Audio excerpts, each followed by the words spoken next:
mais um vlog aqui.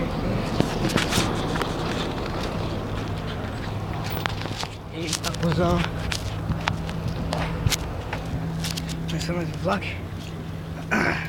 Eu vou aqui no Hortifruti comprar esse negócio doido lá. Tô com medo. Ô, carinha ali, ó. Hortifruti não é longe, não. Já tô chegando nele. Cheguei. Já acredito que eu esqueci o que é pra comprar? Eita, polícia, esconde as drogas! Eu esqueci o nome. Ai. Só Deus, hein? Eu esqueci a porra do nome. Opa!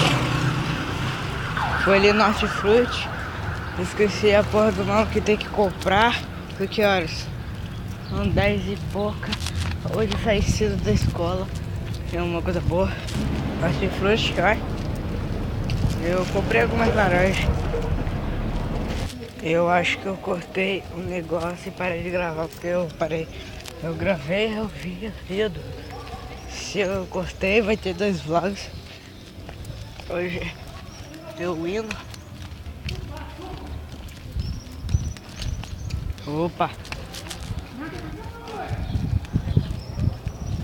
É comunicação com a vizinhança, né? Isso é comunicação. As pessoas lá tem que falar, opa. Ah, comunicação. Meu irmão tá ali trabalhando.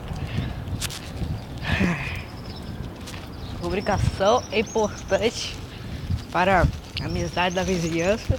Eu não falo, não. Só falo com algumas pessoas. Eu falo, opa, só. Cheguei aqui em casa.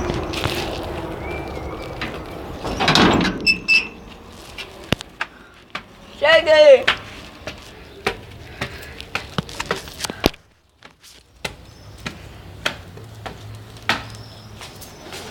Couve não. Mas tinha laranja. Comprei R$1 de laranja. R$1 de laranja? Um e pouco de laranja. Deu mais 5 laranjas. Couve não tinha. O que eu vou fazer pro almoço?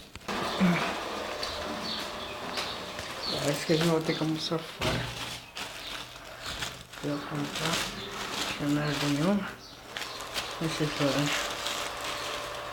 estão boas. Parece que é bom, não sei o que significa.